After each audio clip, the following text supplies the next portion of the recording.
Hoy voy a hablar sobre la literatura italiana, parte 1. La literatura italiana es la hija más parecida al latín que dio origen a todas las lenguas romanas. La literatura italiana no tiene grandes dramaturgos, pero sí notables autores de ópera, pocos autores líricos y bastantes épicos, entre quienes sobresalen Aristo, Tasso y Dante. Este periodo o literatura italiana se clasifica en diferentes tiempos o periodos. La primera se llama primitiva y siglo XII, desde los orígenes hasta la formación. Luego encontramos la primera edad de oro del siglo XV, donde aparece Dante, Petrarca y Boccaccio. La segunda edad de oro, que es el Renacimiento, la decadencia y restauración. Vamos a hablar sobre la primera edad de oro, donde aparecen tres grandes autores. Está Dante Alighieri, desde 1265 a 1321. Este fue uno de los más grandes ejemplos de personalidad humana y potencia creadora. Nació en Florencia en el año de 1265. Entre los escritos o poemas que se pueden mencionar está la Divina Comedia, que es un poema alegórico de principio triste y fin alegre. ¿A qué se refiere esto? Que da un principio de la lectura de tristeza, de dolor, de sufrimiento, pero al final él le da un toque alegre, un toque donde puede cambiar lo que es la historia. Dante hablaba sobre los autores o sobre sus creaciones como el hombre que es el centro del universo y el mundo que es la selva en la que normalmente estamos siempre en lucha o en cacería. Habla también sobre lo que es la soberbia, la codicia y la lujuria entre sus obras. El poema está dividido en tres partes, lo que es el infierno, el purgatorio y el cielo. Precede un canto de introducción y cada parte consta de 33 cantos. La Divina Comedia no podía haberse escrito más que en Italia y a principios del siglo XIV, donde la fe cristiana no había sido una disipada por la Reforma. Y todavía, esto significa que todavía no le había dado ese como cambio o ese auge. Tanto la Divina Comedia junto con la Biblia y el Quijote son las obras que más veces se han escrito y traducido a todos los idiomas, siendo estas una de las obras más importantes de la literatura italiana. Luego podemos encontrar a Francisco Petrarca, que es de 1304 a 1374. Es un humanista y poeta italiano que en la mayoría de sus obras están llenas de grandeza y dignidad. Algo más que se le debe a Petrarca, aparte de sus versos, es el haber hecho la primera traducción latina de Homero. Entre sus obras está una composición alegórica en que se ha pretendido representar primero el triunfo del amor ante todas las cosas. Escribió la epopeya latina África sobre la Segunda Guerra en la que estaba siendo atacada en ese tiempo.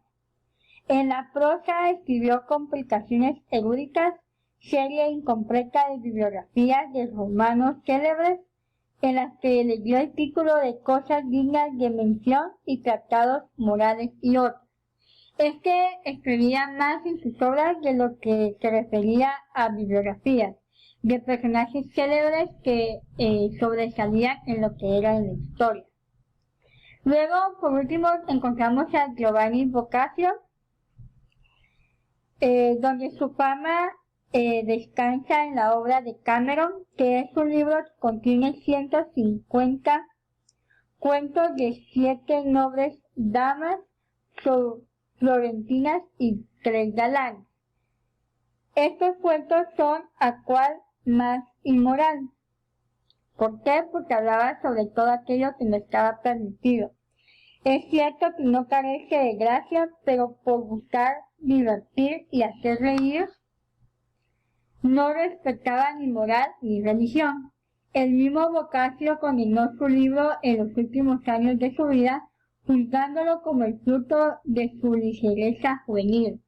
Este autor tenía una de las características que en sus obras hablaba sobre aquello que estaba o que no estaba permitido en ese tiempo. No le importaba si se pasaba o se burlaba, ya sea de la religión o sobre lo que estaba pasando en esa época, por el único fin de que él quería que sus obras, al que los leyera, les pudiera provocar aquella risa y aquella paz y alegría que no podía encontrar en otro lugar. Entre las características de la primera edad de oro encontramos lo siguiente: que los 3 escritores escribían en forma simbólica. Quiere decir que tenían un símbolo o algo que representaba o que querían resaltar de lo demás. Su literatura era de forma comedia, pero él no respetaba lo moral ni religión. En este caso, buscaban que lo que se leyera podía burlarse y permitir que las personas se pudieran divertir. Ellos resaltaban todo lo que estaba pasando a su alrededor. Todo lo que ellos vivían en esa época lo trataban de traducir o trasladarlo a una forma en que las personas lo tomaran con comedia. Ellos fueron los 3 autores de la Edad de Oro más representantes de la literatura italiana.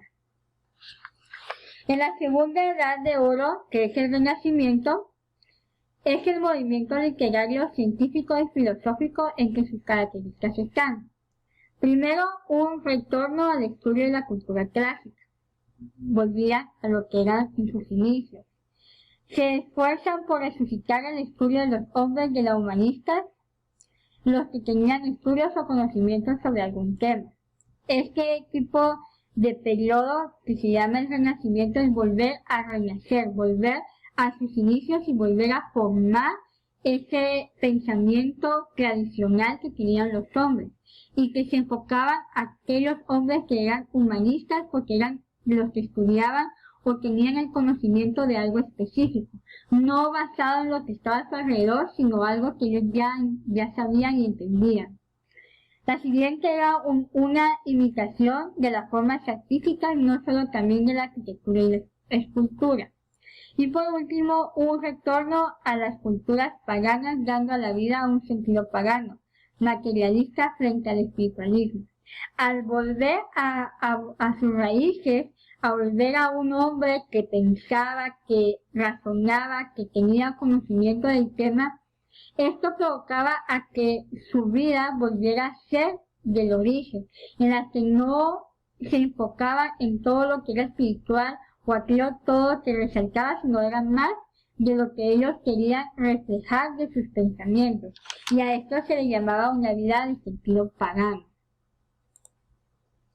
Entre los autores del Renacimiento podemos encontrar 3.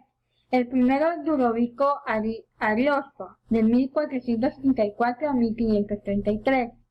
Este fue un poeta de inspiración y rica fantasía. Compuso canciones, sonetos, madrigales y algunas piezas gramaticales. Entre sus obras maestras está el poema Orlando Furioso. La obra consta de 46 cantos divididos en 3 periodos: la guerra de Carlomagno contra los cananeos, los amores de Rogelio y Bradamanta y la desesperación de Orlando. En estas obras, pues él trataba de reflejar lo que era un aspecto de inspiración que en ese tiempo, en ese periodo del Renacimiento, de volver a sus raíces, trataban de fomentar esas obras en las que enriquecían todo aquello que podía ser mejor a la realidad que estaban viviendo. Luego también encontramos su cuarto caso, que él fue uno de los poetas o autores que escribió sobre Jerusalén libertada, poema caballeresco sobre la primera cruzada, que, como les repito, es una obra donde hablaban o se inclinaban al tiempo o lo que se estaba viviendo en esa época, que es caballeroso porque contaba sobre las guerras y aquellos caballeros que eran influencias o que eran aquellos que luchaban por encontrar esa libertad. Luego encontramos Nicolás Maquiavelo, que dedicó toda su vida a la política y a la diplomacia. Maquiavelo se hizo célebre por su Tratado del Príncipe, sostiene con cruel nazismo el arte de dirigir a los pueblos, prescindiendo de la conciencia y escuchándose en el falso principio de que el fin justifica los medios. Maquiavelo escribió para príncipes tiranos y dio consejos como este: el tirano debe tener siempre en la boca la palabra de clemencia y religión, pero no debe inquietarse por faltar aquellas cuando lo exija su interés. Quiere decir que él hablaba de que no importa la causa para llegar al fin, que no importa si pasaban por momentos difíciles, lo importante es llegar a la meta. Y él escribía principalmente a aquellas personas o aquellos tiranos, aquellos que gobernaban sin pensar en los beneficios de los demás. Por eso sobresale también en lo que es el Renacimiento, porque este es un periodo en que, como les repito, buscaban encontrar otra vez la raíz del porqué de esa literatura.